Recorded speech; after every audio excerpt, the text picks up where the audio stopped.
والصلاة والسلام على سید الانبیاء والمرسلین قال اللہ تعالی وتبارک فی القرآن المجید والفرقان الحمید لقد کان لکم فی رسول اللہ اسوۃ حسنہ صدق اللہ العظیم اللہم صلی علی سیدنا و مولانا محمد وعلی آل سیدنا و مولانا محمد وبارک وسلم۔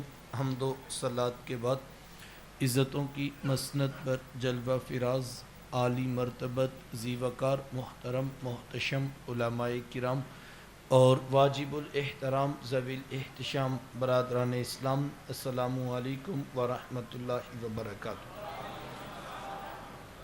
بتوفیق باری تعالیٰ مجھے اور آپ کو حضور علیہ السلام کے ذکر جمیل کی سعادت حاصل ہو رہی ہے۔ اللہ کی بارگاہ میں دعا گو ہوں کہ اللہ تعالیٰ میری اور آپ کی شرکت کا ایک ایک لمحہ قبول فرمائے اور قابل عمل باتوں پر توفیق عمل نصیب فرمائے۔ میرے حضور صورت میں بھی بے مثال، میرے حضور سیرت میں بھی بے مثال، ان جیسی نہ صورت کسی کو ملی ہے اور ان جیسی نہ سیرت کسی کے حصے میں آئی ہے۔ تو چونکہ صورت پہلے ہوتی ہے اور سیرت بعد میں، تو ایک دو باتیں میں اپنے محبوب علیہ السلام کی سونی صورت پر سنا کر پھر میں اور آپ دیکھیں گے کہ اتنی سونی صورت والے محبوب سیرت کے جمال اور رنگ کیسے رکھتے تھے۔ میرے حضور علیہ السلام کتنے خوبصورت تھے، اللہ تعالیٰ نے محبوب علیہ السلام کو کتنا سونا بنایا تھا۔ میں اور آپ تو 1400 سال کے فاصلے پہ کھڑے ہیں۔ جن لوگوں نے صبح و شام حضور علیہ السلام کو دیکھا وہ ایک دوسرے سے پوچھا کرتے تھے کہ یار تو بتانا کہ حضور کیسے تھے۔ وہ کہتا کہ تو نے نہیں دیکھا تھا، کہا دیکھ کر بھی نہیں دیکھا تھا۔ حضرت عمر بن عاص رضی اللہ تعالیٰ عنہ فرماتے ہیں اگر تم مجھ سے کہو نا کہ حضور علیہ السلام کے حسن کا نقشہ کھینچو، فرماتے ہیں ما اتق تو، میرے اندر طاقت ہی نہیں ہے۔ اور حضرت حسان بن ثابت رضی اللہ تعالیٰ عنہ فرماتے ہیں کہ میں جو حضور علیہ السلام کے حسن کو بیان کرتا ہوں تو اس کی وجہ یہ تھی کہ مجھے محبوب کو دیکھنے کا ایک طریقہ آ گیا تھا، جس وجہ سے میں نے ان کو دیکھا ہے اور ان کا حسن بیان کرتا ہوں۔ پوچھا گیا وہ کون سا طریقہ تھا، تو فرمانے لگے فلما نظرت الی انوارہ فوضعت کفی علی عینی خوفا من ذہاب بصری۔ کہا جب محبوب کا جمال جہاں آرا دیکھا کرتا تو اپنے ہاتھوں کی انگلیاں آنکھوں میں رکھ کر انگلیوں کی بھی اوٹ سے دیکھا کرتا۔ کیوں؟ خوف من ذہاب بصری، فرماتے ہیں ڈر لگتا تھا کہیں جلووں کی چمک سے آنکھوں کی بینائی نہ چلی جائے۔ یہ کون کہہ رہا ہے؟ حضرت حسان بن ثابت رضی اللہ تعالیٰ عنہ۔ اور آپ جانتے ہیں حسان بن ثابت شاعر ہیں، اور شاعر حسن دیکھنے میں بڑا دلیر ہوتا ہے۔ وہ بھی میرے آقا کے حسن کو دیکھ رہا ہے تو آنکھوں پہ انگلیاں رکھ کر دیکھ رہا ہے۔ یہی بہتر ہے کہ وہ پردے میں روپوش رہے، یہی بہتر ہے کہ وہ پردے میں روپوش رہے، گر وہ پردہ اٹھا دے تو کسے ہوش رہے۔ اللہ نے وہ حسن عطا کیا تھا جو دیکھتا جاتا بس دل دیتا چلا جاتا۔ امام زرقانی علیہ رحمہ نے حضور علیہ السلام کے حسن پر بڑی خوبصورت ایک بات لکھی ہے کہ ایک دن آقا کریم علیہ السلام صحابہ کو فجر کی نماز پڑھائی اور مسجد نبوی سے باہر نکلے۔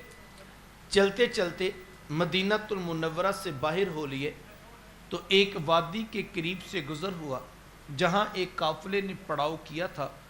ان کے خیمے نصب تھے اور ان کے اونٹ باہر بندھے تھے۔ جب میرے حضور وہاں سے گزرے نا تو حضور علیہ السلام کی نگاہیں ایک سرخ رنگ کے اونٹ پہ رک گئی۔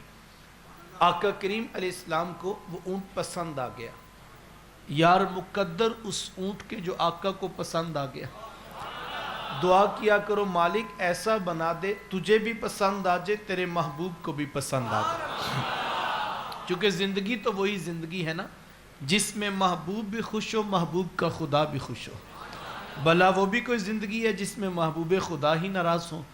تو حضور علیہ السلام نے اہل قافلہ سے پوچھا کہ تم اونٹ بیچتے بھی ہو؟ انہوں نے بیچنا تھا یا نہیں بیچنا تھا؟ گاہک اتنا سونا آ گیا تو کہاں ہاں ہم بیچتے ہیں۔ اللہ میرے شیخ طریقت پڑھا کرتے ہیں، نی میں دل ویچاں میں جگر ویچاں جے پیارا محمد آ جاوے۔ نی میں دل ویچاں میں جگر ویچاں جے پیارا محمد آ جاوے، نی میں اپنا سارا کاربار ویچاں جے پیارا محمد آ جاوے۔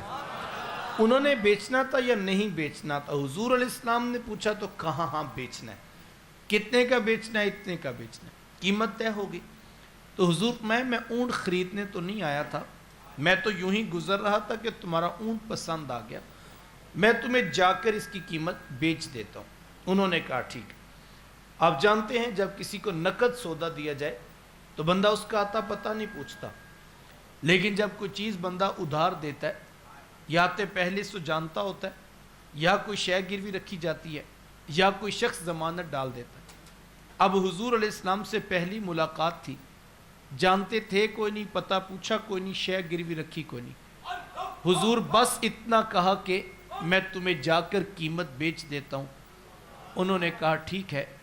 آقا کریم علیہ السلام نے اونٹ کی نکیل پکڑی اور میرے حضور چل دیے۔ جب تک محبوب نگاہوں کے سامنے رہے، یار وہ ٹکٹکی لگا کے محبوب کی چال ہی دیکھتے رہے۔ اللہ اکبر، جس محبوب کی چال اتنی خوبصورت ہے ان کا چہرہ کتنا پیارا ہوگا۔ کسی شاعر نے قلم توڑ دیا اور کیا خوب تخیل باندھا، کہتا ہے کہ اللہ اکبر، کہتا ہے کہ قدموں پہ جبیں کو رہنے دو، قدموں پہ جبیں کو رہنے دو، چہرے کا تصور مشکل ہے۔ قدموں پہ جبیں کو رہنے دو، چہرے کا تصور مشکل ہے، جب چاند سے بڑھ کر ایڑی ہے رخسار کا عالم کیا ہوگا۔ جس محبوب کے تلوے اتنے سونے ہیں ان کا چہرہ کتنا خوبصورت ہوگا۔ اللہ اکبر۔ ایک صحابیاں ہیں، وہ فرماتی ہیں کہ میں اپنے والد صاحب کے ساتھ حضور علیہ السلام سے ملاقات کے لیے گئی، اور اتفاق یہ تھا کہ جب میری ملاقات ہوئی میں بچپنے کی عمر میں تھی، اور حضور علیہ السلام مبارک اونٹنی پہ جلوہ فراز تھے۔ تو فرماتی کہ میری نگاہ حضور علیہ السلام کے مبارک پاؤں پہ پڑی، اور آگے فرماتی ہیں کہ پاؤں کے انگوٹھے کے ساتھ والی جو انگلی تھی نا، میری نظر وہیں رک گئی، اور میں چہرہ تو نہ دیکھا پوری طرح، لیکن ایک عرصہ گزر گیا، آج تک حضور کی مبارک انگلی کا نقشہ آنکھوں سے نہیں مٹتا ہے۔ اللہ، جس محبوب کے تلوے اتنے سونے ہیں ان کا چہرہ کتنا پیارا ہوگا۔ اللہ اکبر۔ قدموں پہ جبیں کو رہنے دو، چہرے کا تصور مشکل ہے، جب چاند سے بڑھ کر ایڑی ہے رخسار کا عالم کیا ہوگا۔ اللہ اکبر۔ اور کسی اور شاعر نے 2 قدم آگے بڑھ کر کہا آسماں گر تیرے تلووں کا نظارہ کرتا، آسماں گر تیرے تلووں کا نظارہ کرتا، ہر روز ایک چاند تصدق میں اتارا کرتا۔ اللہ اکبر۔ اللہ نے چہرہ اتنا خوبصورت بنایا تھا۔ اللہ، جب تک حضور نگاہوں کے سامنے رہے وہ ٹکٹکی لگا کے محبوب کی چال ہی دیکھتے رہے، اور جب حضور آنکھوں سے اوجھل ہوئے تو دل پہ ہاتھ رکھ کر بیٹھ گئے۔ ایک دوسرے سے پوچھنے لگے، یار ایک اجنبی شخص آیا، ہم میں سے کوئی بندہ اسے جانتا نہیں تھا، ہماری آنکھوں کے سامنے ہمارا قیمتی اونٹ لے کر چلا گیا، یار کوئی ان کا پتہ ہی پوچھ لیتا۔ ایک بولا، یار ویسے جب بات کرتے تھے نا تو منہ سے پھول جھڑتے تھے، میں تو اسی منظر کو دیکھتا رہ گیا۔ ایک کہنے لگا، اذا ضحک یتلال فی الجدر، یار وہ تو جب مسکراتے تھے نا سامنے پہاڑوں پر بھی عکس پڑتے تھے، میں تو اسی منظر کو دیکھتا رہ گیا۔ ایک کہنے لگا، میں خوبصورت جھیل جیسی آنکھوں میں کھو کے رہ گیا، کیا خوب سجن دیاں اکھیاں نے جیویں پر کے سرائیاں رکھیاں نے، آنکھیں کیا کہوں جیسے باب حرم کھلا ہو۔ کسی نے بازو پکڑا، کہا میاں تو بڑا سیانہ تھا، تو ہی ان کا پتہ پوچھ لیتا۔ وہ کہنے لگا، یار میں تو خمدار زلفیں دیکھتا رہ گیا، مجھے بھی ہوش نہ آیا کہ میں ان کا پتہ پوچھ لیتا۔ اللہ اکبر۔ تو ہجے میرا یار نہیں ڈٹھا، جنوں ویکھ کے چن شرماوے، ادھی راتی دن چڑھ جاوے، جو رخ تو نقاب اٹھاوے، جو نکلے سیر کرنوں سارا گلشن سیس نواوے، جو ہاتھ پھلاں وچ رکھدا ہاتھ پھلاں تو ود جاوے، نین نشیلے مس رسیلے وچ سونا کجل سہاوے، آنکھ اگڑے تے انج پیا جاپے جویں میں خانہ کھل جاوے، توبہ توبہ حسن سجن دا چال نہ چلی جاوے، بجلی ڈردی لشک نہ مارے متا بےدبی ہو جاوے، علم خدا نے اینا دیتا عقلاں وچ نہ آوے، عقل خدا نے اینی دیتی علماں وچ نہ آوے، کیے جاز نظر وچ او دی جو آوے وک جاوے، خلق او دے نے مولی دنیا کوئی ورلائی جان بچاوے، آزم ایڈا سونا ماہی سانو کدرے نظر نہ آوے۔ میرے حضور تھے بھی اتنے خوبصورت، ابھی وہ یہ باتیں کر رہے تھے کہ جب ہوش آیا سکتہ ٹوٹا تو ایک کہنے لگا اتنی بات تو ضرور ہے کہ ایک اجنبی شخص آیا، ہم میں سے کوئی بندہ اسے جانتا نہیں تھا، ہماری آنکھوں کے سامنے ہمارا قیمتی اونٹ ہتھیا کے لے گیا۔ جب انہوں نے کہا نا اونٹ ہتھیا کے لے گیا تو قافلے کے سردار کی بیوی نے خیمے کا پردہ سرکایا اور اس نے وہاں سے آواز دے کر کہا، آنا زامنتن لیتامانی جمالکم، کہا خبردار، کہا کہ وہ اونٹ ہتھیا کے لے گیا، اگر وہ نہ آئے تو تمہارے اونٹ کی قیمت کی میں ضمانت دیتی ہوں، لیکن ان کے خلاف کوئی میلا لفظ نہ بولنا، یار نو میلی اکھ نہ ویکھی متا مرسیں کافر ہو گئے، کہا خبردار ان کے خلاف کوئی بات کی تو ان کی ڈارس بندی شاید یہ جو ضمانتیں دے رہی ہے جانتی ہوگی، کہا تو جو آگے بڑھ کر ضمانتیں دے رہی ہے کیا تو ان کو جانتی ہے؟ کہا واللہ جانتی تو میں بھی نہیں، تو کہا پھر تو کیوں ضمانتیں دے رہی ہے؟ کہا جب تم سے باتیں کر رہے تھے نا خیمے کی اوٹ سے میں نے بھی ان کا چہرہ دیکھا تھا اور میرا دل گواہی دیتا ہے اتنی سونی صورت والا کبھی جھوٹا ہو ہی نہیں سکتا، دیکھنے والے کہا کرتے ہیں اللہ اللہ، یاد آتا ہے خدا دیکھ کے صورت تیری، اللہ نے چہرہ اتنا خوبصورت بنایا تھا۔ ابھی وہ یہ باتیں کر رہے تھے کہ حضور علیہ السلام کے صحابہ پہنچ گئے، کہا اے اہل قافلہ ہمارے آقا نے اونٹ تم سے خریدا ہے؟ کہا ہاں ہم سے خریدا ہے۔ کہا یہ کھجوریں بیجی ہیں تمہاری ضیافت کے لیے اور یہ کھجوریں بیجی ہیں ان سے قیمت پوری کر لو۔ وہ کہنے لگے قیمت بعد میں پوری کریں گے، پہلے یہ تو بتاؤ وہ پیارا رہتا کدھر ہے؟ کہا یہی کھجوروں کا جھنڈ جسے زمانہ نخلستان مدینہ کہتا ہے یہ اس پیارے کا ڈیرہ ہے۔ امام زرقانی فرماتے ہیں سارے اہل قافلہ اٹھے اور حضور علیہ السلام کے قدموں میں بیٹھ کر دولت اسلام سے فیض یاب ہو گئے، تیری تک کے اداواں میں مرید ہو گئے۔ مزہ تو اس بات کا ہے نا، ہم 3 گھنٹے تقریر کریں، لوگوں کے عقائد میں زبر اور زیر کا فرق نہ ہے، یہ میری اوقات ہے یاد کی خطیب کی حیثیت، لیکن صاحب میرے حضور تقریر نہ کریں، میرے حضور وحی سے مزین دلائل نبوت پر مشتمل خطبہ ارشاد نہ فرمائے، میرے حضور صرف خاموشی سے اونٹ خرید کے چلے جائیں، لوگ کلمے پڑھتے پیچھے مدینے پہنچ جائیں، پھر کمال ہے نا مدینے والے۔ اللہ اکبر، ہم تو گلا پھاڑ پھاڑ کے آواز لگا لگا کے چیخ چیخ کے تھک جائیں، ہمارا گاہک مطمئن نہیں ہوتا۔ اللہ اکبر، یہاں اونٹ خریدا گیا ہے اور لوگ کلمے پڑھتے پیچھے مدینے پہنچ رہے ہیں، کوئی حد ہے ان کے عروج کی، بلغ العلا بکمال۔ اللہ اکبر، اسی لیے میرے شیخ طریقت پڑھا کرتے ہیں ڈٹھے ورق پھول قرآن دے سارے، تیری شان جیا نہیں کوئی ہور ڈٹھا، تیری شان دا کرے مقابلہ جڑا، اونوں عاشقاں اصلی چور ڈٹھا، کوئی نور آکھے کوئی بشر آکھے، پیندہ رات دینے ایہو شور ڈٹھا، اللہ والیاں گل مکا دیتی تساں ہور ڈٹھا اساں ہور ڈٹھا۔ تم پتہ نہیں کیسی باتیں کر رہے ہو، ہم تو ان کا میلاد منا رہے ہیں صاحب جو بات بھی نہیں کرتے مجمع خرید کے مدینے پہنچا دیتے۔ اللہ، آج کہا جاتا ہے جناب ان کے چاہنے سے کیا ہوتا ہے، میں کہتا ہوں یار وہ تو اپنی زلفوں کا رخ موڑ دے تو رب قبلے نہیں بدل دیتا۔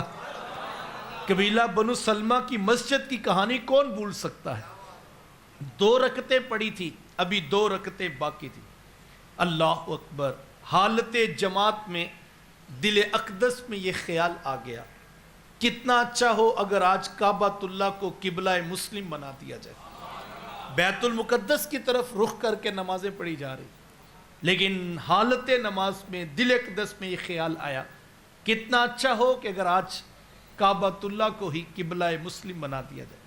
ادھر دل میں خیال آیا, ادھر جبریل امین علیہ السلام حاضر خدمت ہیں.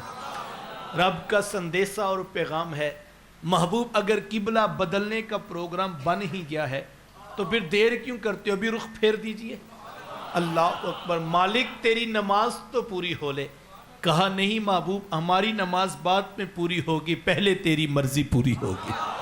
اللہ اکبر. می وریا کستوریاں دا جد یار نچوڑیاں زلفاں, می وریا کستوریاں دا جد یار نچوڑیاں زلفاں, تے سائم قبلہ عہدے بنیا جد یار نے بوڑیاں زلفاں. اللہ وہ تو زلفوں کے رخ موڑ دے. اور آیت اٹھائیں, حضور کے دل میں ایک خواہش کیا تھی, چاہت کیا تھی کہ بیت المقدس کی بجائے کعبۃ اللہ کو قبلہ بنا دیا. یہی دل میں آرزو تھی نا. اللہ تعالیٰ آیت بھی یہی نازل فرما دیتا کہ محبوب بیت المقدس سے رخ قبلے کی طرف, کعبۃ اللہ کی طرف کر لیجیے. آیت بھی یہی تھی, دل کی مرضی اور تمنا بھی یہی تھی, حکم بھی یہی آ جاتا. لیکن حکم یہ نہیں آیا. حکم کیا؟ فَلَنُوَلِّيَنَّكَ قِبْلَةً تَرْضَاهَا. اہل علم موجود ہیں, قبلتاً نکرہ ہے. نکرہ اپنے عموم کو چاہتا ہے. مطلب کیا؟ محبوب صرف کعبہ نہیں, چاروں سمتوں میں جدھر تیرا جی کرتا ہے محبوب تو رخ پھیر دے, قیامت تک قبلہ ادھر بنا دیں گے. ترضاها محبوب جدھر تیری مرضی ہے. صرف کعبہ کی بات نہیں, چاروں سمتوں میں. اور میں کہتا ہوں میاں ہماری تو نماز اس رخ میں ہے جس رخ میں محبوب نے زلفیں موڑی ہوئی ہیں. اللہ اکبر. ایک صحابی ہیں, یہاں بات لمبی نہ ہو جائے, میں اگلا مضمون بیان کرنا ہے. ایک صحابی ہیں, پہلی صف میں آ کے نماز پڑھا کرتے تھے. اللہ اکبر. تو کسی نے پوچھ لیا کہ آپ پہلی صف میں ہی نماز پڑھتے ہیں اس لیے کہ پہلی صف کا ثواب زیادہ ہے, جبکہ حدیث میں آتا ہے کہ اگر تمہیں پتہ لگ جائے کہ پہلی صف میں اجر کتنا ہے, تم آپس میں جھگڑا کرو اور یہاں تک کہ قرآن اندازی ہوگی, جس کی پرچی نکلے گی وہ پہلی صف پہ کھڑا ہو, اتنا ثواب ہے پہلی صف کا. تو پوچھا کہ آپ پہلی صف میں ہی نماز پڑھتے ہیں اس لیے کہ یہاں پر ثواب زیادہ ہے. تو انہوں نے کہا ثواب تو زیادہ ہے ہی ہے, لیکن میں پہلی صف میں نماز اس لیے پڑھتا ہوں, میں نماز بھی پڑھتا رہتا ہوں, چوری چوری رخ محبوب کی زیارت بھی کرتا رہتا ہوں. اللہ اکبر. یہ ہوتی ہے عاشق کی نماز. اللہ اکبر. بلکہ کسی نے صحابہ سے پوچھا کہ فجر مغرب اور عشاء میں تو جو ہے وہ حضور علیہ السلام قرات کرتے تھے اور تم تک آواز پہنچتی تھی, ظہر اور عصر میں تو آواز نہیں پہنچتی تھی. تو یہ بھی تو ہو سکتا ہے کہ ظہر اور عصر کا حکم یہ ہو کہ امام نے بھی خاموش رہنا ہے. فجر مغرب عشاء میں مقتدی نے تو خاموش رہنا ہے, امام کی قرات کی آواز آ رہی, تو یہ بھی تو ہو سکتا ہے کہ ظہر اور عصر میں حضور بھی خاموش رہتے ہوں. تمہارے پاس کیا دلیل ہے کہ حضور تلاوت کرتے تھے جبکہ آواز تو نہیں آتی تھی؟ سنو جواب صحابہ نے پورے تیقن سے کہا نہیں حضور خاموش نہیں رہتے تھے, حضور بھی ظہر اور عصر میں قرات کرتے تھے, مقتدی خاموش تھے. تو پوچھا کہ تمہارے پاس کیا دلیل ہے؟ تو دلیل سنیے. کہا نحن نعلم باضطراب لحیتہ, کہا ہم حضور کی مبارک داڑھی کے ہلنے سے پتہ لگا لیتے تھے حضور قرات کر رہے ہیں. مجھے بتاؤ مقتدیوں کو کیسے پتہ چلا؟ تو یار حکم تو یہی ہے, حالت قیام میں آپ کی نگاہ سجدے کی جگہ پر ہو. اللہ اکبر. لیکن یہ کیسی لطیف نماز ہے, نماز بھی چل رہی ہے, رخ محبوب کی زیارت بھی چل رہی ہے. اللہ اکبر. کہاں وہ تصور کہ جناب خیال آ جائے تو نماز ٹوٹ جاتی ہے, یہاں دیکھ کے پڑھی جا رہی. اللہ اکبر. تو موضوع مکمل کروں تو حضور کی صورت جس طرح بے مثال ہے, ان کی سیرت بھی کتنی بے مثال ہے. آقا کریم علیہ السلام کی تشریف آوری سے قبل, محبوب علیہ السلام کی تشریف آوری سے قبل آپ تاریخ عرب اٹھائیں, جب کسی کو یہ خبر دی جاتی کہ تیرے ہاں بیٹی نے جنم لیا ہے تو شرم سے اس کا منہ کالا ہو جاتا. عزت اور آبرو بچانے کا ایک ہی راستہ ہوتا کہ ظالم باپ ماں کی ممتا بری گود سے پھول جیسی بیٹی چھینتا, گڑھا کھود کے دھکا دے کر اوپر مٹی ڈال دیتا. اگر کوئی باپ اتنا ظالم اتنا سفاک تھا تو وہ اس قابل تھا کہ معاشرے میں سر اٹھا کر جی سکتا ہے، اور اگر کسی کے ہاتھوں میں اتنی سکت نہیں کہ اپنی زندہ بیٹی کا گلا دبا سکے تو وہ اس قابل نہیں تھا کہ معاشرے میں سر اٹھا کر جی سکے۔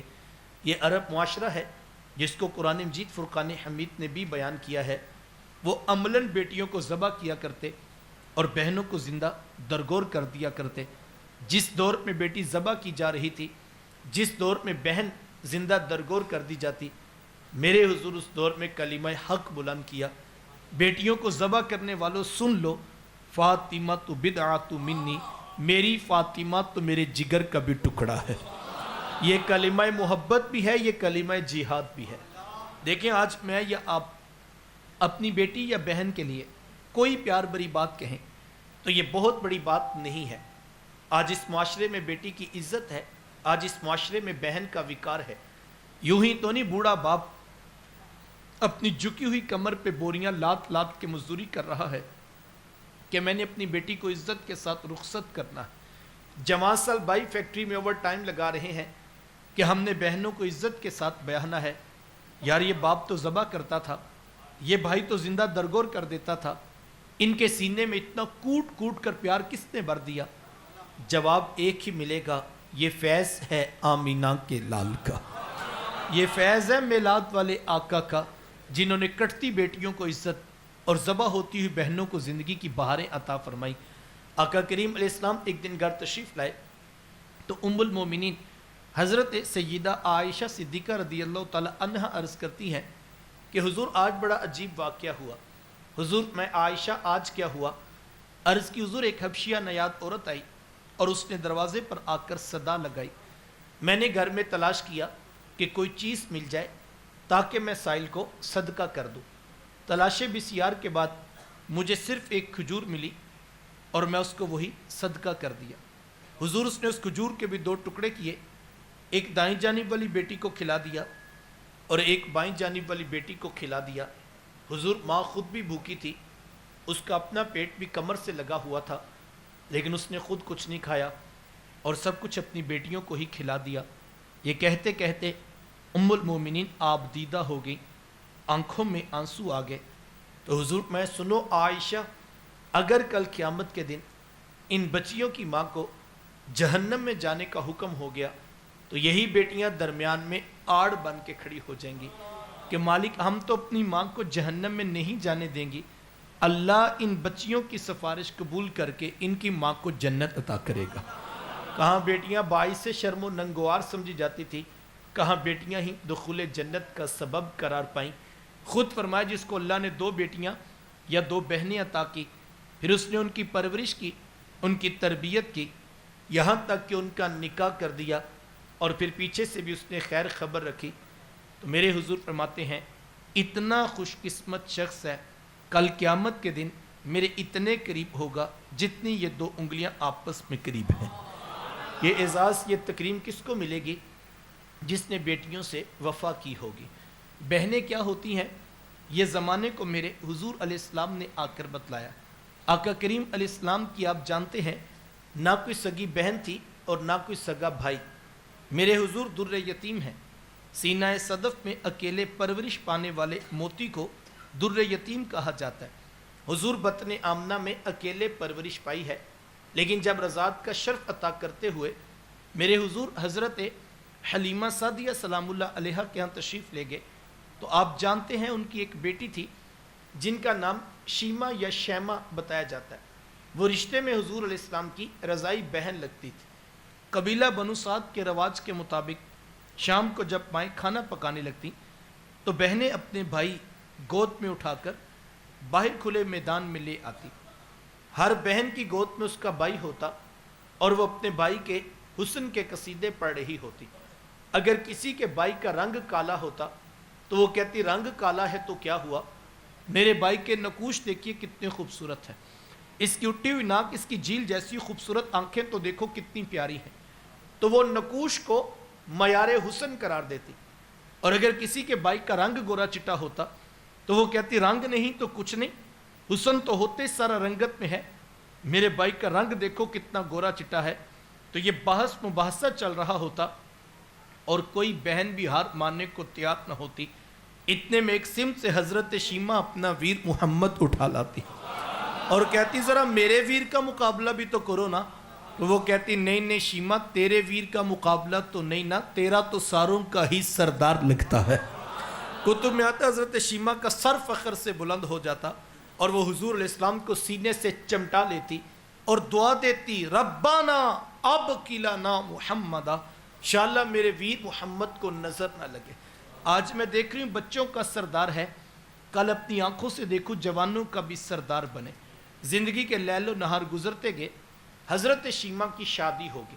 مدنی دور کی کہانی ہے اور اتفاق یہ ہوا کہ جس قبیلے میں حضرت شیمہ کی شادی ہوئی، حضور علیہ السلام کے صحابہ کی لڑائی اور جنگ اسی قبیلے کے ساتھ ہوئی۔ ان کے کچھ بندے قتل کر دیے اور کچھ کو قیدی بنا کر صحابہ اپنے ساتھ لے آئے۔ عرب کے رواج کے مطابق قیدیوں کو چھڑانے کے لیے قوم کے سردار فدیہ اور فنڈ اکٹھا کرنے نکلے۔ ہر دروازے پر دستک دیتے اور فنڈ مانگتے۔ چلتے چلتے حضرت شیمہ کے دروازے پر بھی پہنچ گئے۔ دستک دی تو پوچھا کون؟ کہا قبیلے کے سردار ہیں، فنڈ اکٹھا کر رہے ہیں، تم بھی اپنا حصہ ڈالو۔ پوچھا یہ فنڈ کس لیے اکٹھا ہو رہا ہے، یہ رقم کیوں جمع کی جا رہی؟ تو کہا کہ مدینے میں ایک شخص ہے، ادعائے نبوت رکھتا ہے، اس نے ہمارے لوگ پکڑ لیے ہیں اور ہم نے اپنے قیدی چھڑانے۔ تو پوچھا کہ اس کا نام کیا ہے؟ کسی کی زبان سے بے ساختہ نکلا محمد صلی اللہ علیہ وآلہ وسلم۔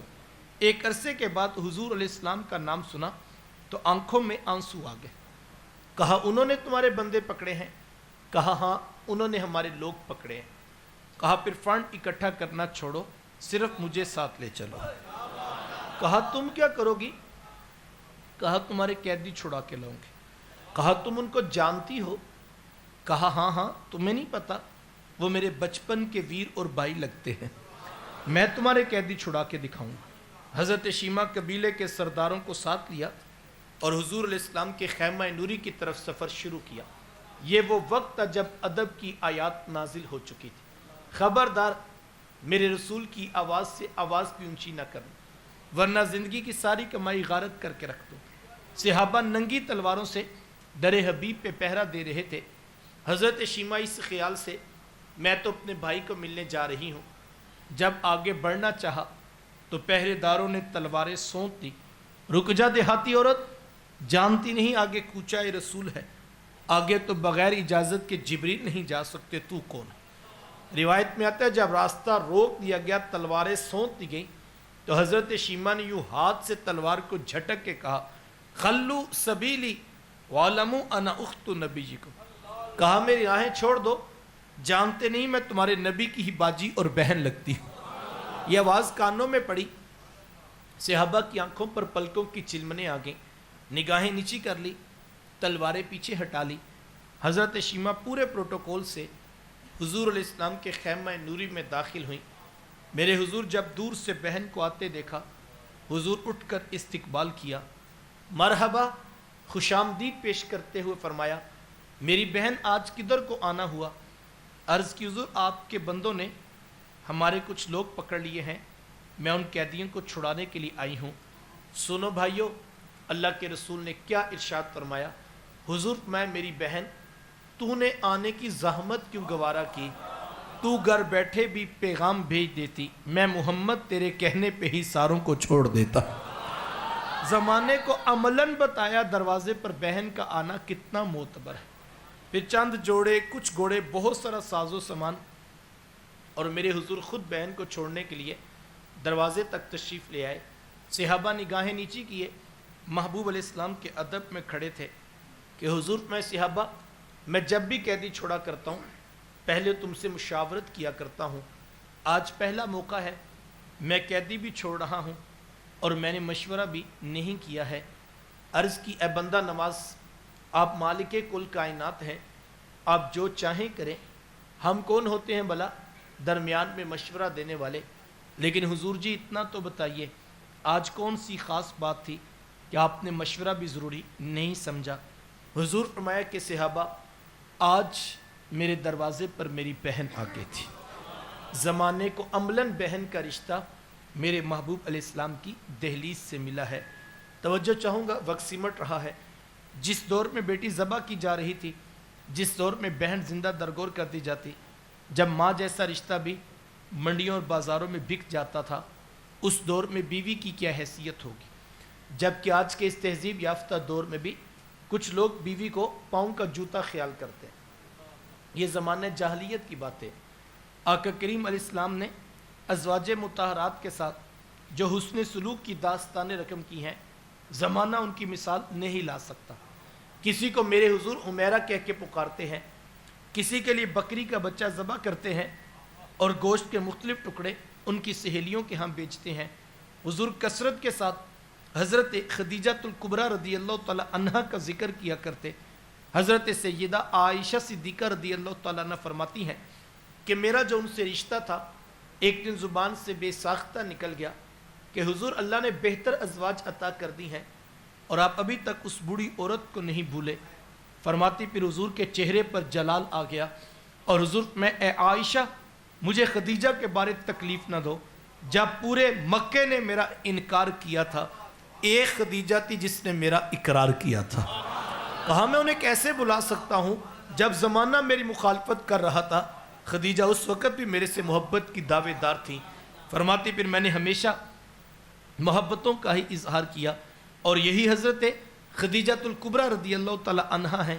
جب ان کا وقت آخر قریب آیا تو حضرت سیدہ فاطمہ الزہرا رضی اللہ تعالی عنہا کو بھیجا اور کہا بیٹا جاؤ جا کر حضور علیہ السلام سے چادر رحمت مانگ لاؤ۔ سیدہ حاضر خدمت ہوئی اور آ کر عرض کی کہ میری والدہ چادر مانگ رہی ہیں۔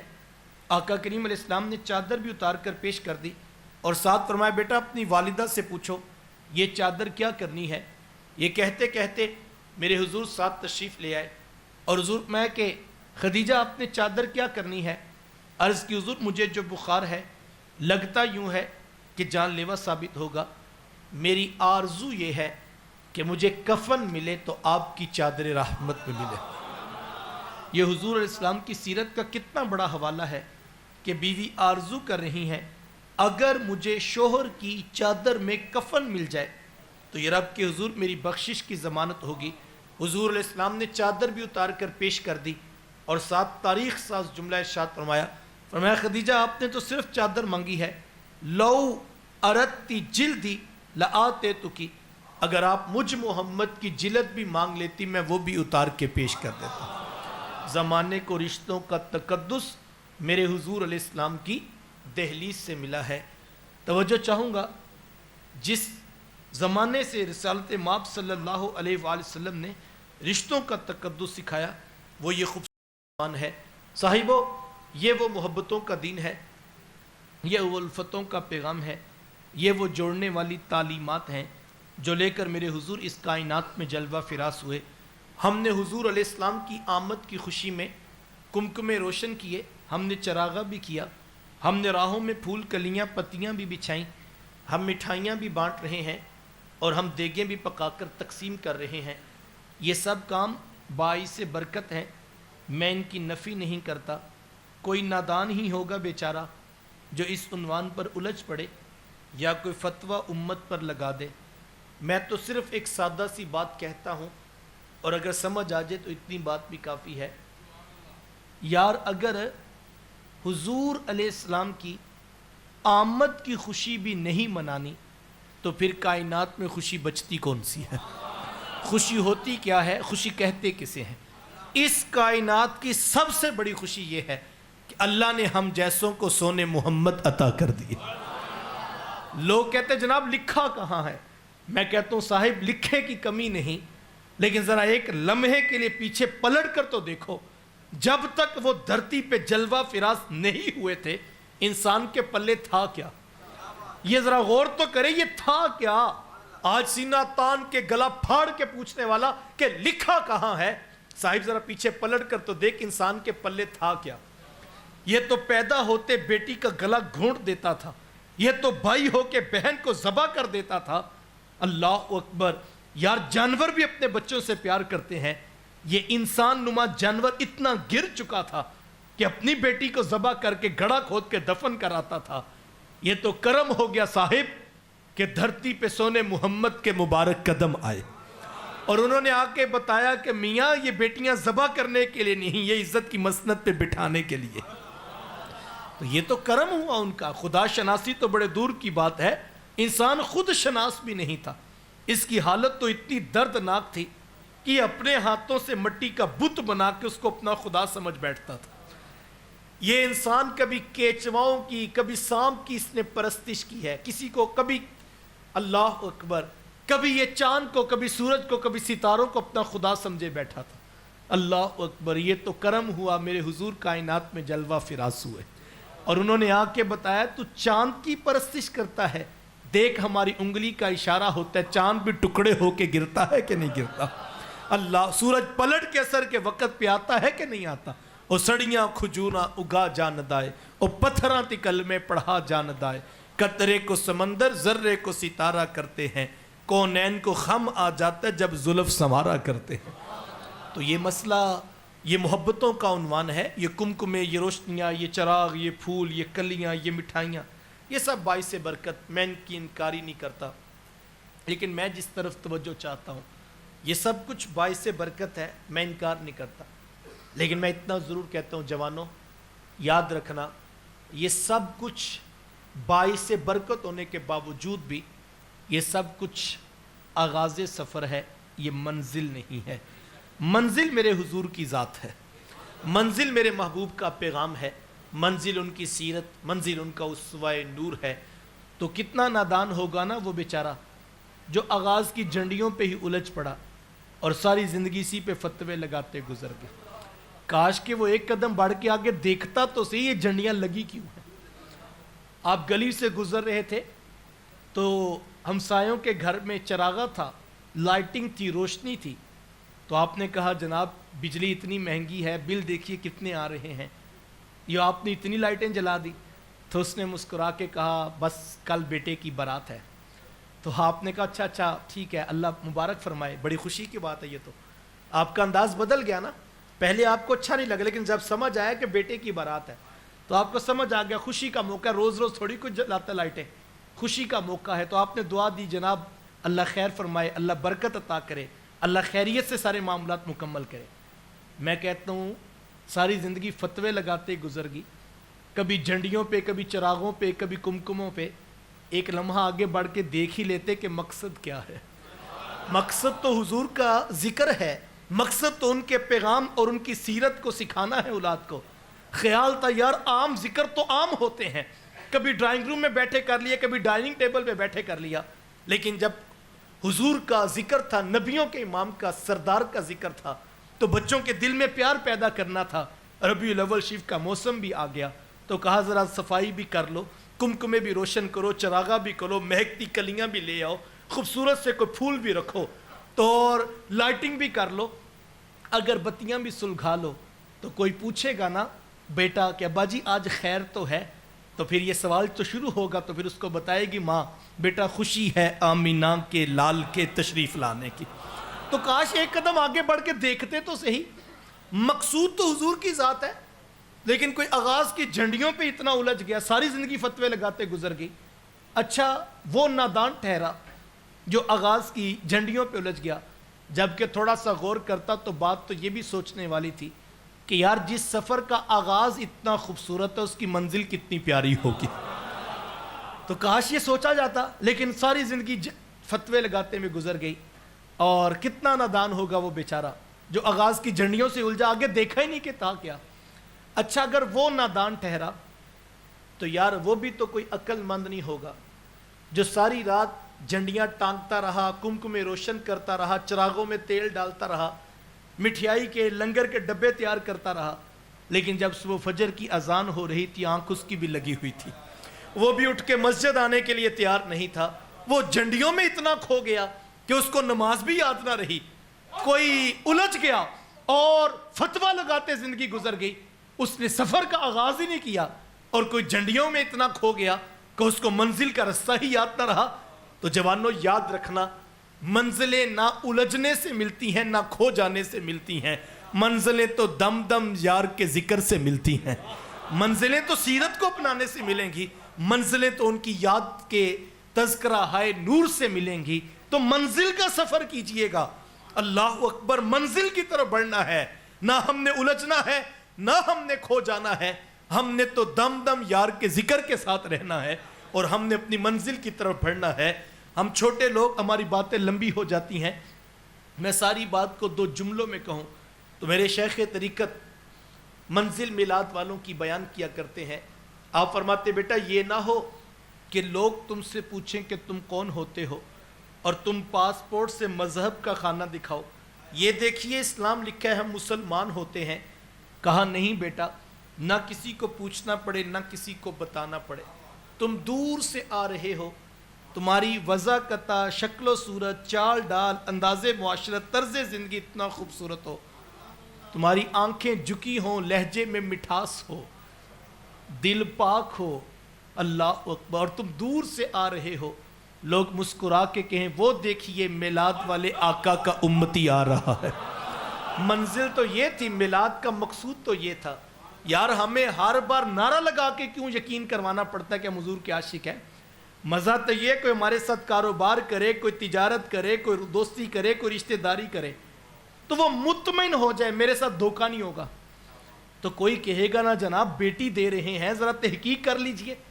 یار مزہ اس دن آئے کوئی کہے یار میں بیٹی کسی پرائے کو تھوڑی دے رہا ہوں, میں نے رشتہ داری کسی پرائے سے تھوڑی کی ہے, میں نے حضور کے غلاموں سے پیار کیا, میں نے حضور کے غلاموں سے رشتہ داری جوڑی ہے. میری بیٹی کبھی بے آبرو نہیں ہوگی. لطف تو یہ ہے کہ دکان پہ آپ کہیں جناب ذرا سامان چیک کر لیجئے, تسلی کر لیجئے, تو وہ کہ جناب کیسی باتیں کرتے ہیں, تسلی کس بات کی؟ اللہ اکبر. آپ حضور کا میلاد نہیں کرواتے؟ وہ کہ جی کرواتے ہیں. تو کہا جناب میلاد والا کبھی جھوٹا ہو ہی نہیں سکتا ہے. مزہ تو یہ ہے میلاد کروانے کے ساتھ کردار بھی تو ہو. لیکن اگر ہم کردار کی طرف نہیں آتے, ہم جھنڈیاں لگائی ہیں, کمکمے روشن کیے ہیں, چراغاں کیا ہے, بڑا جھنڈا حضور کے نام کا چھت پہ بھی لگا ہے, لیکن ہم دفتر کی کرسی پہ بیٹھ کے کہتے ہیں جناب سچ کے ساتھ کاروبار نہیں چلتا. کیسا عاشق ہے یار جس کا یقین اس بات پہ ہے. اور ہم کہیں جناب حضرت صاحب آپ کی باتیں ٹھیک ہیں لیکن سسٹم نہیں چلتا اگر سچ بولے نا, مارکیٹ کی پوزیشن کچھ اور ہے, تھوڑا بہت جھوٹ چلانا پڑتا ہے. یہ کون کہہ رہا ہے جو عاشق رسول کہلاتا ہے؟ یہ کون کہہ رہا ہے جو حضور کا میلاد مناتا ہے؟ یہ کون کہہ رہا ہے جس نے کمکمے روشن کیے ہیں کہ حضور سچ کا نظام لے کر آئے ہیں, لیکن اس کا اپنا یقین سچ پہ نہیں. وہ کہتا ہے جناب سچ بولیں تو بکتا ہی نہیں, جاپان پوری دنیا میں بیچ لیتا ہے, وہ تو نہیں کہتا نہیں بکتا. ہمارے ایک دوست ہیں وہ چائنا کے ساتھ کاروبار کرتے ہیں, تو کہتے ہیں عبداللہ بھائی ایک چھوٹا سا کیپیسٹر ہوتا ہے, نہ ہم ان کی بولی جانتے ہیں نہ وہ ہماری بولی جانتے ہیں, بس ایک سیمپل پاس ہوتا ہے اور ایک ریٹ طے ہوتا ہے, اس کے بعد 10 لاکھ پیس بھی منگوائیں کوئی ایک بھی خراب نہیں ہوتا. جو دین کا منکر تھا, جو میرے اور تیرے رسول کو نہیں مانتا, اس نے وہ سچ پکڑا, پوری دنیا میں تجارت کر کے دکھا دی. اور ہماری چھوٹی سی دکان ہے اور ہم کہتے ہیں نہیں جناب یہ سچ سے نہیں چلتی, جھوٹ تو بولنا پڑتا ہے. میرا ریڑی والا بھی کہتا ہے نہیں حضرت صاحب آپ کو نہیں پتا, اب بچے بھی ہے نا, اور میاں جاپان والے کے بچے نہیں تھے, چائنا والے کے بچے نہیں تھے. تیرے رسول نے تیرے اور میرے رسول نے مجھے کہا تھا کہ جھوٹ بولنے سے, جھوٹی قسم اٹھانے سے مال تو بک جاتا ہے لیکن برکت اٹھا لی جاتی ہے. تو ہم سب آج دیکھیں تو صحیح ہم کھڑے کہاں ہیں. یہ ہم سے بعض کا دوست پوچھتے ہیں کہ آپ اتنے جلسوں میں جاتے ہیں, اتنی محفلیں ہو رہی ہیں تو فرق کیوں نہیں پڑتا؟ میں کہتا ہوں فرق محفل سے نہیں پڑنا, یاد رکھیے گا. انقلاب یہاں سے نہیں آنا. ہمارے ایک مزاج بن گیا, ہم نے جلسہ کروایا, بڑے بڑے خطباء کے, نقیبوں کے, نعت خوانوں کے ہم نے ٹائم لیے, لاکھوں روپے لگائے. برکت کی بات ہے, نیتوں پر اجر ہے, میں کسی پر فتویٰ نہیں دیتا, لیکن میں یہ کہا کرتا ہوں کہ اصل انقلاب یہ نہیں ہے. ہم سمجھے لنگر پورا ہو گیا, مجمع خوب تھا, خطاب خوب ہوا, نعت خوانی ہوئی, کام ختم ہو گیا. سچی بات پوچھے تو اصل کام شروع ہی خطاب ختم ہونے کے بعد ہوتا ہے کہ جو ہم نے سنا تھا اس پر عمل کتنا کیا. دیکھو آپ ڈاکٹر کے پاس جاتے ہیں اور ڈاکٹر آپ کو نسخہ لکھ کے دیتا ہے, وہ آپ کو پرہیز بتاتا ہے, علاج بتاتا ہے, اور وہ بتاتا ہے کہ جناب یہ میڈیسن آپ نے کھانی ہے, یہ کوتاہیاں ہوئی ہیں, یہ غلطیاں آپ نے کی, آئندہ یہ نہیں کرنی, اس کا سبب یہ ہے. اس نے آپ کی نبض پکڑی اور آپ نے کہا, گھر آئے تو اہل خانہ نے پوچھا وہ کیا بنا, تو آپ نے کہا بڑا دانا بینا ڈاکٹر تھا, نبض پکڑتے ساری بات اس کو سمجھ لگ گئی, اور 10 سال کی جو میری زندگی کی کہانی تھی ساری اس نے بتا دی, اور اس نے پرہیز بھی بتایا, اسباب بھی بتائے, علاج بھی بتایا, نسخہ بھی لکھ کے دیا. بڑا دانا بینا شخص تھا. آپ مسجد میں آئے تو دوستوں نے پوچھا جناب وہ آپ گئے تھے چیک اپ کے لیے، کیا بنا؟ آپ نے 10 منٹ پھر لگا دی۔ آپ دفتر گئے تو دوستوں نے کہا وہ رپورٹس آئیں ہیں، آپ نے کیا چیک اپ کروایا؟ آپ نے کہا بڑا دانا بینا شخص ہے اور کمال ہے جناب، حد ہوگی، لطف آ گیا، میں نے اتنا سیانہ بندہ ہی نہیں دیکھا۔ اچھا آپ عمل نہیں کرتے، نسخہ آپ کی جیب میں ہے، آپ ڈاکٹر کی تعریفیں کرتے ہیں، ڈاکٹر کی مارکیٹنگ تو بڑھ جائے گی، 10 بندے اور بھی اس کے پاس چلے جائیں گے، لیکن آپ کا مرض کبھی ٹھیک نہیں ہوگا جب تک نسخے پہ عمل نہیں ہوگا۔ ہمارا مسئلہ یہ ہے کہ ہم کانوں کے تلذذ کے لیے تو سنتے ہیں، ورنہ یقین جانیے جتنے جلسے پاکستان میں ہوتے ہیں اب تک انقلاب آ چکا ہوتا اگر ہم عمل کرتے۔ میرے شیخ طریقت تو ایک دن ہمیں فرمانے لگے کہ بیٹا بندہ تقریر دھیان سے سن لینا تو زندگی میں ایک تقریر بھی کافی ہوتی ہے۔ اگر عمل کا جذبہ، اتنے لوگ یار سچ کی ضمانت دے دیں، اتنے لوگ کہیں کہ ہم 100% سچ کے ساتھ زندگی گزاریں۔ آج کسی سے پوچھنے وہ کہتے ہیں جی سچا بندہ نہیں ملتا، بس حضرت چھوڑ دیں کسی پر کیا اعتماد کرنا۔ میں آپ کو ایک سادہ سی مثال دیتا ہوں، آپ کی 1000-1500 کے قریب لوگ بیٹھے ہیں، شاید 2000 کا مجمع ہو، وہ آخر تک لوگ نظر آ رہے ہیں۔ میں ایک سادہ سی مثال آپ کو دیتا ہوں۔ مثال کے طور پہ میں ایک شخص ہوں اور میں یہ عہد کرتا ہوں کہ میں سچ بولوں۔ اگر میں سچ بولتا ہوں اور میں بیٹا ہوں تو میرے باپ کو مبارک ہو، ان کو سچا بیٹا مل گیا۔ اگر میں سچ بولتا ہوں اور میں باپ بھی ہوں، میرے بچوں کو مبارک ہو، ان کو سچا باپ مل گیا۔ اگر میں سچ بولتا ہوں اور میں مقتدی ہوں تو میرے امام کو مبارک ہو، ان کو سچا مقتدی مل گیا۔ اگر میں سچ بولتا ہوں میں دکان پہ جاتا ہوں تو میرے دکاندار کو مبارک ہو، ان کو سچا گاہک مل گیا۔ اگر میں سچ بولتا ہوں اور میں دکان پہ بیٹھتا ہوں، میرے گاہکوں کو مبارک ہو، ان کو سچا دکاندار مل گیا۔ اگر میں شاگرد ہوں تو میرے استادوں کو مبارک ہو، ان کو سچا شاگرد مل گیا۔ اگر میں استاد ہوں اور سچ بولتا ہوں تو میرے شاگردوں کو مبارک ہو، ان کو سچا استاد مل گیا۔ یار ایک بندہ سچ بولے، پورے خاندان کو، معاشرے کو، مسجد والوں کو، دکان والوں کو سچا بندہ نظر آنے لگتا ہے۔ اور اگر کسی کو بھی نظر نہیں آ رہا تو پھر مجھے اور آپ کو اپنے اندر اترنے کی ضرورت ہے یا کہ نہیں؟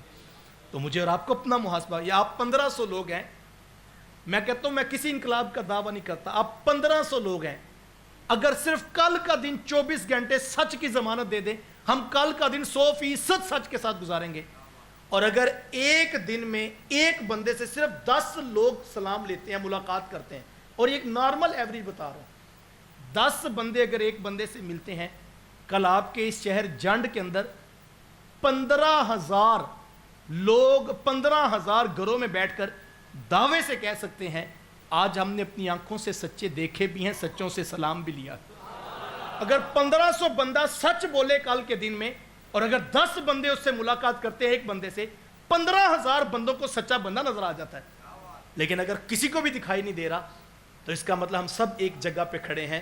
پھر آپ جھنڈا بڑا لگا لیں یا چھوٹا لگا لیں، آپ لائٹنگ کمکموں سے کر لیں یا چراغوں سے کر لیں، فرق نہیں پڑتا ہے، چونکہ جب حضور علیہ السلام نے دین کی دعوت دی تھی تو آپ جانتے ہیں کوئی اجنبی مکے میں داخل ہوتا تھا، اللہ اکبر، کافر بھی آتا ہے، اجنبی آ کے شہر میں پوچھتا ہے کہ میں کسی سچے اور امانت دار شخص سے ملاقات کرنا چاہتا ہوں، وہ حضور کا نام نہیں بتاتا، اور اتفاق سے اگر کافر سے بھی اس کی ملاقات ہوئی ہے، کافر اس کو ابو جہل کے پاس نہیں لے کر جاتا، کافر اس کا ہاتھ پکڑتا ہے، سونے محمد کی چوکھٹ پہ لے آتا ہے اور کہتا ہے صادق بھی یہ ہیں، امی بھی یہ ہیں۔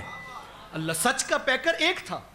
یار دیکھو یہ میرے حضور کی سیرت ہے نا، جب آقا کریم علیہ السلام کے گھر کا محاصرہ کر لیا، ننگی تلواریں لے کے جان کے دشمن بن کے کافر باہر کھڑے ہیں، اور حضور علیہ السلام کو یہ فکر نہیں ہے یہ میرے جان کے دشمن ہیں، خون کے پیاسے ہیں، فکر کیا ہے؟ ان کی امانتیں میرے پاس ہیں، وہ ان کو واپس کیسے کی جائے۔ کن کی امانتیں صاحب؟ اللہ اکبر، جو صرف مذہب کے دشمن نہیں ہیں، اب جان کے دشمن بن چکے ہیں۔ میں سوچتا ہوں یار ابو جہل کے مشن کے ساتھ جو اتنا مخلص تھا کہ اس کے کہنے پر وہ حضور علیہ السلام کے گھر کے باہر تلوار لے کر کھڑا گیا، یار وہ ابو جہل کے گھر اپنی امانت کیوں نہیں پہلے رکھواتا؟ وہ ابو لہب کے کہنے پہ تلوار لے کے گھر کے باہر کھڑا ہے، لیکن اس کی اپنی امانت حضور کے گھر ہے، وہ ابو لہب کے گھر کیوں نہیں چھوڑ کے آتا امانت؟ اس لیے کہ صاحب اس کو بھی پتا تھا ابو جہل تو دھوکہ دے گا، سونے محمد نے کبھی دھوکہ نہیں دیا۔ مذہب کا اختلاف ہو سکتا ہے لیکن کبھی جھوٹ نہیں ہوگا، کبھی خیانت نہیں ہوگی، کبھی فراڈ نہیں ہوگا۔ یہ سیرت کا پہلو ہے جس کو مجھے اور آپ کو دیکھنا ہے۔ اللہ کے نبی صلی اللہ علیہ وسلم یہ خوبصورت انقلاب لے کر آئے ہیں۔ آئیے سچائی کے ساتھ زندگی کا نئے جذبوں کے ساتھ آغاز کیجئے۔ اللہ کی بارگاہ میں دعا گو ہو، اللہ مجھے آپ کو توفیقات عمل نصیب فرمائے۔ میں معذرت خواہ ہوں کہ میں آپ احباب کے پاس بر وقت حاضر نہیں ہو سکا۔ ویسے تو سچی بات ہے کہ اتنا سفر تھا تو روڈ جس طرح کا تھا، میں 3 بجے جو ہے وہ یہ صرف آپ لوگوں کو دیکھا اور مجھے شرمندگی ہوئی کہ مجھے بر وقت آنا چاہیے تھا، تو میں اس لیے وضاحت پیش کر رہا ہوں۔ میں نے صبح کا 1 کپ چائے پیا ہے اور ایک جگہ پر میں 2 یا 3 گھونٹ پانی کے پیے، اور جمعہ پڑھا کے میں رستے میں رکا کہ نہیں، صرف عصر کی نماز پڑھی اور مغرب کی پڑھی۔ تو مجھے آگے شرمندگی ہو رہی تھی، مجھے بر وقت آنا چاہیے تھا، لیکن میں نے ویسے کہا آتے اپنے دوستوں سے، میں نے کہا مسجد سے ذرا لاہور ایئرپورٹ کی لوکیشن لگا کے دیکھنا گھنٹے کتنے لگتے ہیں۔ تو بہرکیف آپ کو تو انتظار کی تکلیف دیکھنا پڑی، اللہ رسول کی رضا کی خاطر آپ مجھے معاف کیجئے گا۔ اللہ آپ کا بیٹھنا اور اللہ آپ کا ذکر رسول کے لیے جمع ہونا، جتنے نوجوانوں نے اتنے لوگوں کو جمع کیا، یہ بہت بڑی سعادت کی بات ہے۔ اللہ سب کا خرچ کرنا، سب کا دعوت دینا اپنی بارگاہ میں قبول فرمائے۔ وآخر دعوایا ان الحمدللہ رب العالمین، آمین۔ اللہم صلی علی سیدنا و مولانا محمد مبارک وسلم۔ میرے مالک اٹھے ہاتھ پھیلی جولیاں رحمتوں سے بھر دے۔ اتنے لوگ اپنا قیمتی وقت نکال کر تیری توفیق سے جمع ہوئے، سب کا آنا قبول فرما۔ قرآن مجید کا حقیقی فہم اور نور نصیب فرما۔ میرے مالک ہمیں اپنے حصے کی شمع روشن رکھنے کا جذبہ نصیب فرما۔ اتنے نوجوانوں نے دعوت دی، اہل علاقہ جمع ہوئے، یا اللہ سب کی کاوشوں کو قبول کرنا، اس محفل کا لمحہ لمحہ قبول فرمانا، یا اللہ اس محفل کا لمحہ لمحہ قبول فرمانا۔ خرچ کرنے والوں کو مزید توفیقات سے مالا مال فرمانا، منتظمین کی کاوشوں کو ثمر بار فرما۔ جو کہا جو سنا یہ محض کانوں تک نہ رہ جائے، ہماری روحوں میں اتار دے، ہمارے عمل کا حصہ بنا دے۔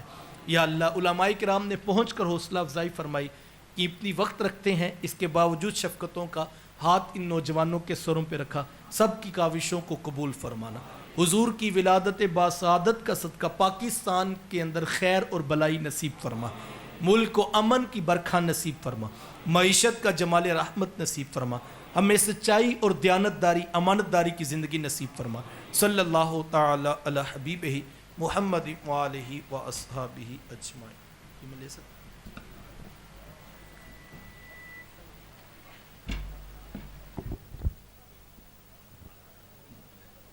تمام احباب سے گزارش ہے کہ آپ اپنی اپنی جگہوں پر تشریف رکھیں۔ اب اذان ہوگی، اس کے بعد نماز ہوگی، اور اس کے بعد آپ احباب کو منظم طریقے سے لنگر پیش کیا جائے گا۔ ایک اعلان سماعت فرمائیں۔